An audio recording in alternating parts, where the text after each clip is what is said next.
morning, ladies and gentlemen of the media. Welcome to another TTPS daily briefing. I'm Sharon Leasang, the Director of Public Affairs for the Trinidad and Tobago Police Service.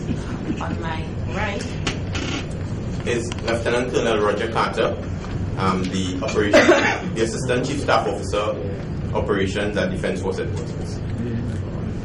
And without further ado, the Trinidad and Tobago Police Service, along with the Trinidad and Tobago Defense Force and the other arms of the protective services involved in the fight against crime, continue to work assiduously well together to ensure the safety and security of the national community. To date, we have taken 145 firearms off the streets and recovered 12,522 assorted ammunition and 31 magazines. To give you an update on the figures for the last 24 hours, between 8 a.m. on October 23rd and 8 a.m. on October 24th, total arrested 68, drug offenses 16, breach of curfew 4, firearm related 0, other offenses 11, serious offenses 12, outstanding warrants 7, inquiries 14, traffic offenses 4, and fixed penalty notices 35.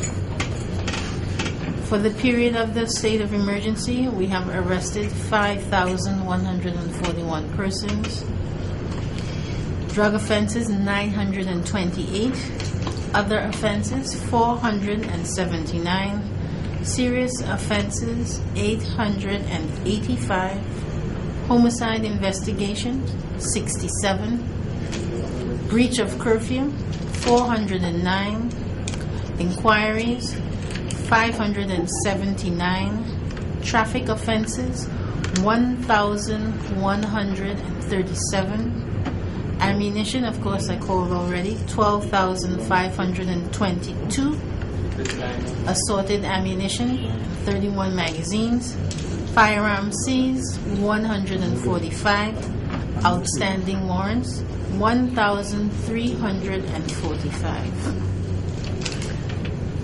In Port-of-Spain, Besson Street, around 9:10 p.m. on Saturday, the 23rd of October 2011, the deceased, Dwayne Muriel, 22 years, of Light Post 270 Upper Map Lands, Laventille, was standing in his yard at the said address in the company with his 11-year-old male cousin, who is a student at the primary school, when two masked men appeared and began firing shots in their direction. Dwayne was shot in his upper body and his 11-year-old cousin received injuries to his left knee. They were both taken to the Port-of-Spain General Hospital, where Dwayne died upon arrival and his cousin was transferred to the Eric Williams Medical Sciences Complex, where he is detained in a stable condition. Officers of Besson Street Police Station and the Homicide Bureau visited the scene and inquiries are continuing. In Valencia, in the Eastern Division, around 4 a.m. on Saturday, the 22nd of October 2011, officers of the CID department were on inquiries at KP Lands in Valencia when they observed a 15-year-old carrying a bag and acting suspiciously. Upon searching the bag, it was found to contain one homemade shotgun. He was arrested and charged for the offense and is due to appear before a Sandy Grande magistrate today. Also in Eastern Division, during the period of 9 p.m. on Friday the 21st October and 4 a.m. on the 22nd of October, a traffic exercise was carried out under the supervision of ASP Sankar at various locations along the Eastern Main Road. 10 persons were arrested for driving under the influence, inclusive of a member of prison service and the Trinidad and Tobago Fire Service. In Port-of-Spain, a roadblock exercise was conducted between 6 p.m. and 12 midnight on Friday, the 21st October in the Woodbrook area 6 persons were arrested for driving under the influence, 1 person for possession of marijuana, and 1 person for obscene language. 15 traffic tickets were issued. Also in Woodbrook, a roadblock exercise was conducted between 10 a.m. and 2 p.m. on Sunday the 23rd on Wrightson Road. The exercise was spearheaded by ASP Prasad and included officers of the Port of Spain CID. 20 traffic tickets were issued. 1 person was arrested for narcotics and 1 outstanding warrant. Okay, so what I will give you here are the events, the Trinidad and Tobago Defence Force operations over the weekend period from the 21st to the 24th of October. During that period, we conducted 66 mobile patrols, 23 sea patrols, and 3 air patrols. We conducted an operation in Faizabad that led to the arrest of 1 adult male and the seizure of 9 air pistols, 1 shotgun, and 1 machine press used in the manufacture and repair of weapons, as well as some other spare parts for various types of weapons. The Trinidad and Tobago Regiment has also been actively involved in marijuana operations over the course of the weekend. They eradicated marijuana in 10 separate fields in the beach area and destroyed a total of $102 million worth of live marijuana. And that's it. Thank you.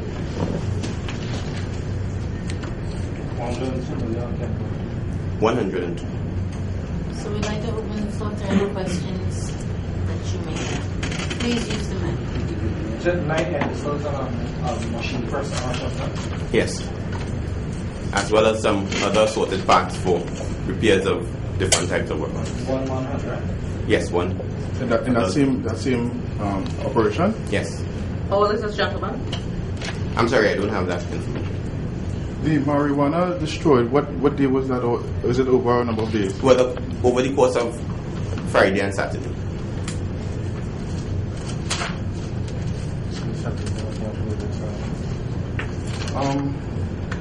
Ms. Liasang, I have one question for you. The total amount of persons arrested for breach of curfew, 409. I want to know if you could clarify something for the public. Where exactly can citizens be after the hour of 11 o'clock? Or what are the boundaries in which they have to adhere to? Because there seems to be some sort of miscommunication or confusion in the public. The regulations which govern the emergency powers stipulate outdoors. You cannot be outdoors. People think that if you're outdoors, you could be outdoors inside your fence. Outdoors is outdoors. The curfew is specific in terms of the time, is specific in terms of where it is being administered, so therefore the public needs to pay attention to the law. It's quite clear. Outdoor is outdoor. Whether you're in your garage, whether you're in your gate, outdoor is outdoor. So you should not be outdoors. If you're inside, you're inside.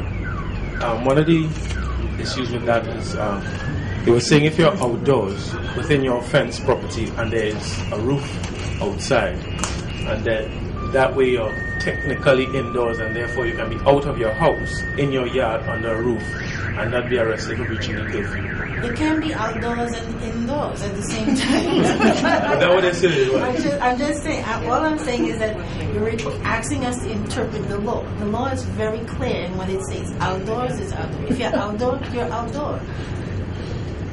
And for Lieutenant Colonel, the $102 million worth of marijuana destroyed, anyone arrested in relation to that? No, no one was arrested. You seldom find people in marijuana fields. Once we fly over, people kind of get a sense that we're coming, and then they disappear.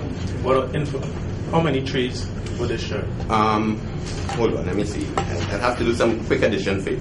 But let's just say they gave some totals: 8,000 in one field, another field with 2,000, another field with 2,000, another field with 2,800, another field with 15,000. That's a pretty big field.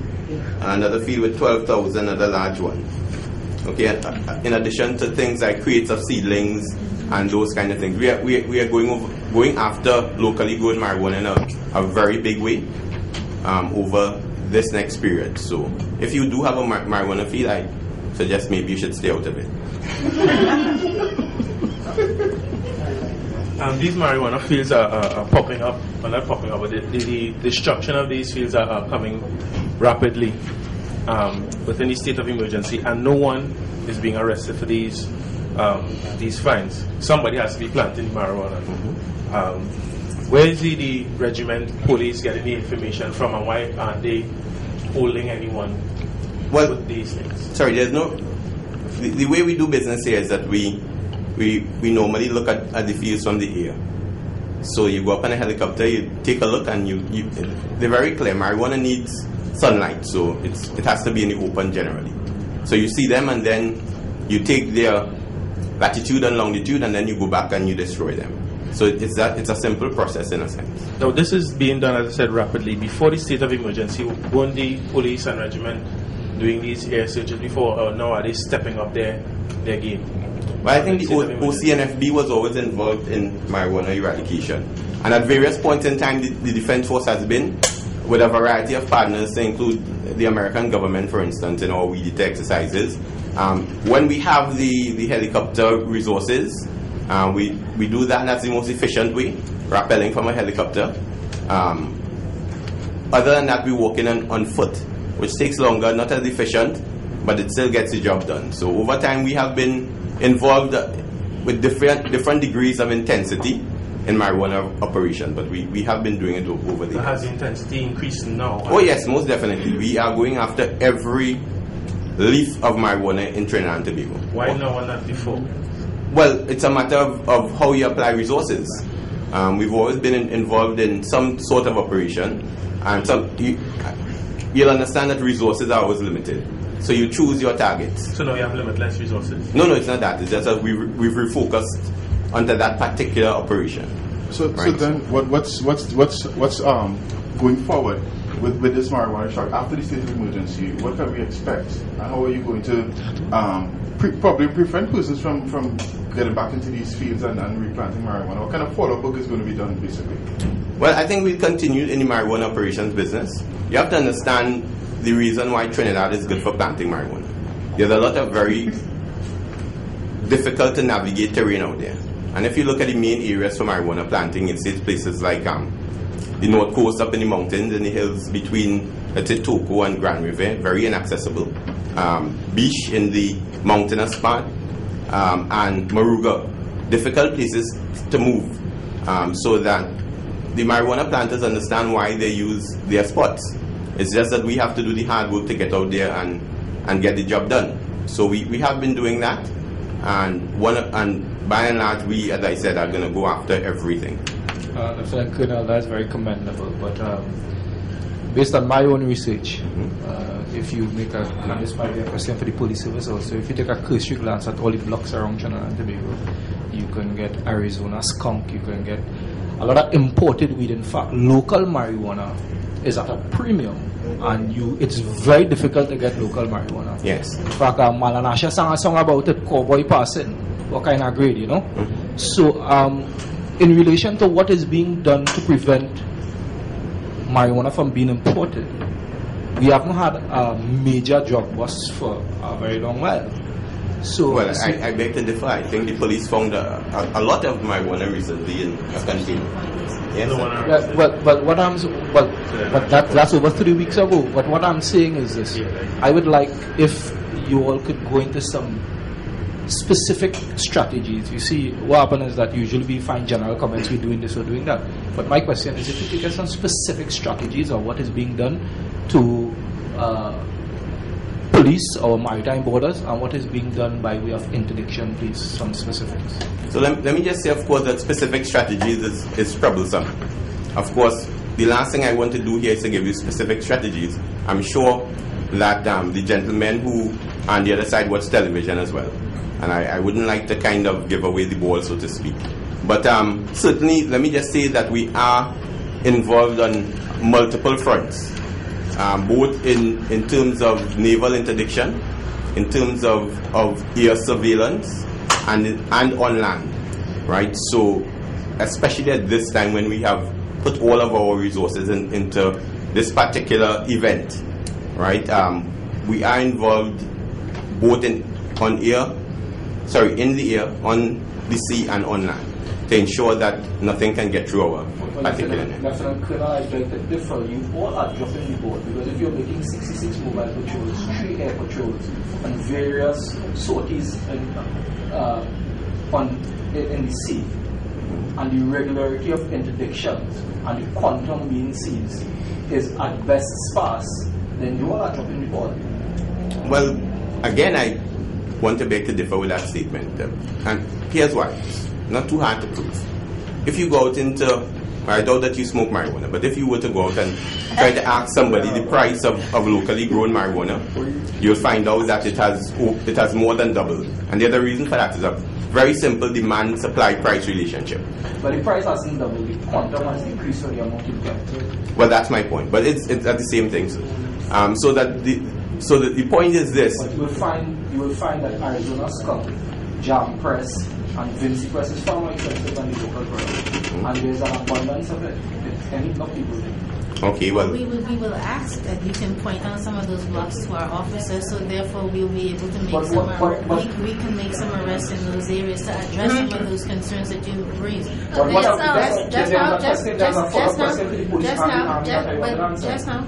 Okay, Ms. Wilson, we're going to get an update on what's happening with the prisoners who were suspended for the breakout of Mr. Balak and Fraser.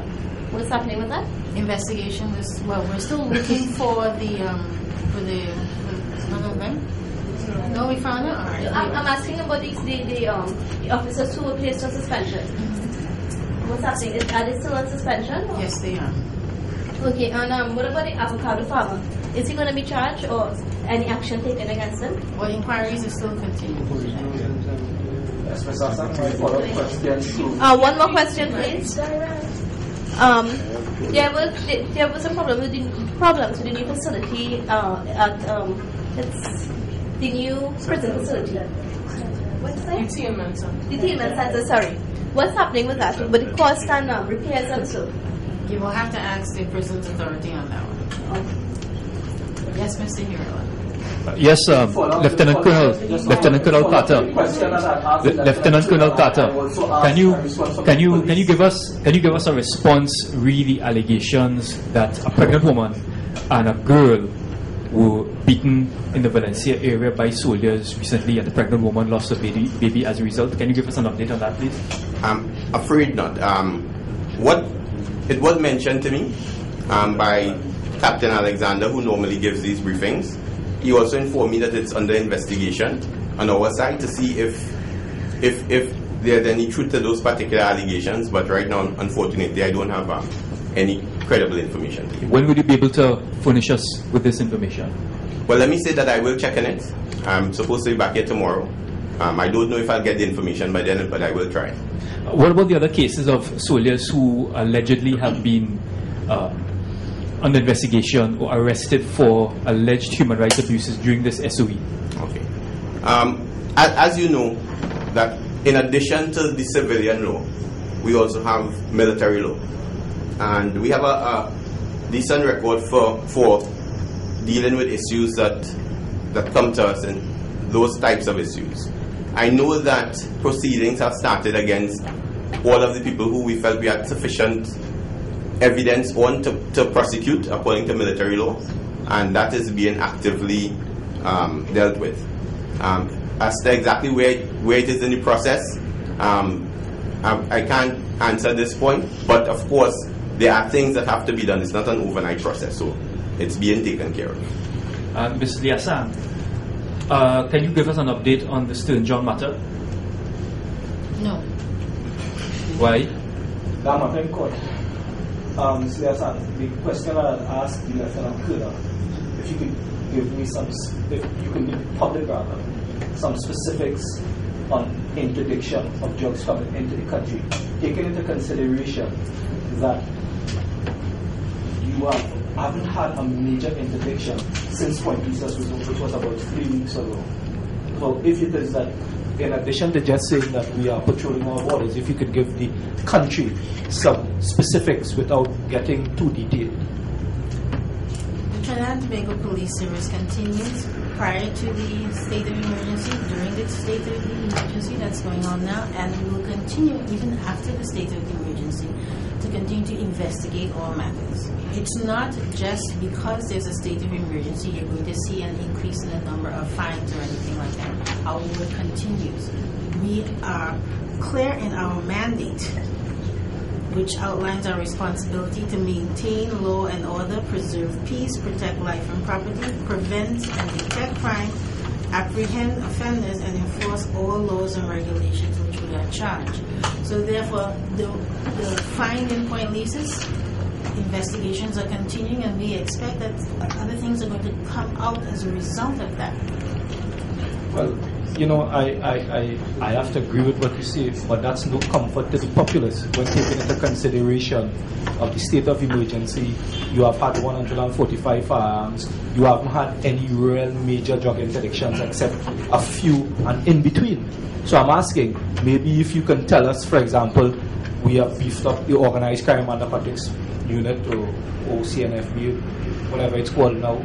If you could give the country some specific, some comfort, as opposed to just telling them what the police service is here to do, because I think that the public is aware of what the police service is here to do.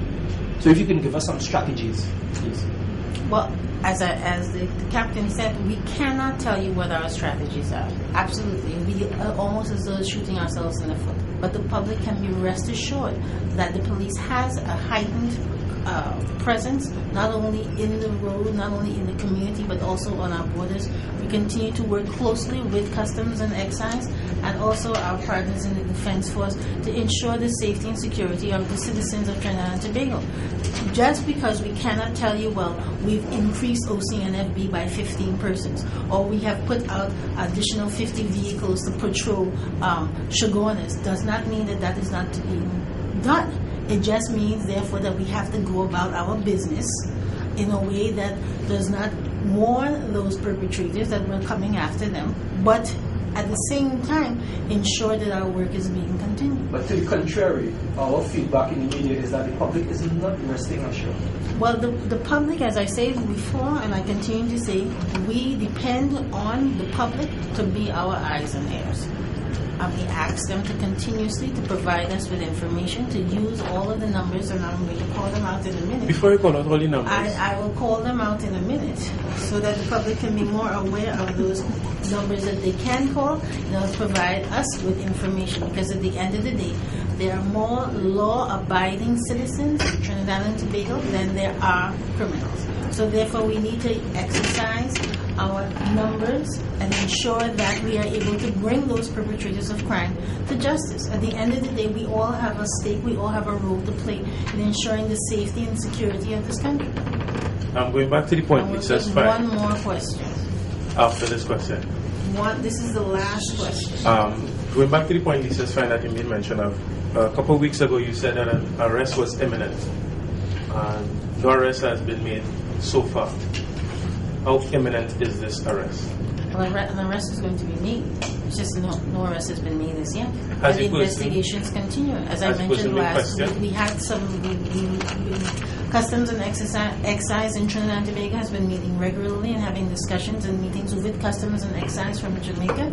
We're also working very closely with the Drug Enforcement Agency is in there as well. So, as I said before, because of the fact that you're not seeing anything that is being put into the public domain via the media, it does not mean that work is not continuing. Well, I think you need to put it into the media so that the public would be, as my colleague said, rest assured that things are being done and not have the perception that police are sitting on their hands at the moment. Well, I can assure you that when the officers put on their uniforms and leave their homes in the morning, they are certainly not sitting on their hands and feet. They are out there getting the job done. Miss, is any sort of action going to be taken against the officers at Tobago Police Station with a sturdy on issue? Well, that investigation is ongoing because of the fact that you're well aware that the SOE had outlined specifics in terms of when bail can be given, and that was not followed. So therefore, we have to find out exactly where there was the breakdown in that system and then be able to address it properly. And on behalf On the Commissioner of Police and the other protective services, we extend a heartfelt thank you to the public for your continued support and assistance in bringing the perpetrators of crime and the elements to justice. It is only through your information and your partnership with us that we will be able to make a true and lasting dent in the series of crime that takes place across Trinidad and Tobago. We assure you that all arms of the protective services are working extremely well together, utilizing a collaborative approach to bring law and order back to Trinidad and Tobago. We remind the law-abiding citizens that they need not fear, that the activities of the police and the other arms of the protective services are aimed at those persons who are intent on breaking the law. We urge the members of the national community to continue to partner with us by sharing information. I'm going to call out the numbers. 800-0699, 800-0700, 800-8833, 555, and 800-TIPS. Ladies and gentlemen of the media, I thank you for your time today, and we'll see you here tomorrow. I invite you to please submit your questions to our public affairs email address, publicaffairs@ttps.gov.tt, so that we can provide you with the information that you so desire. Thank you once again, and enjoy the rest of your day.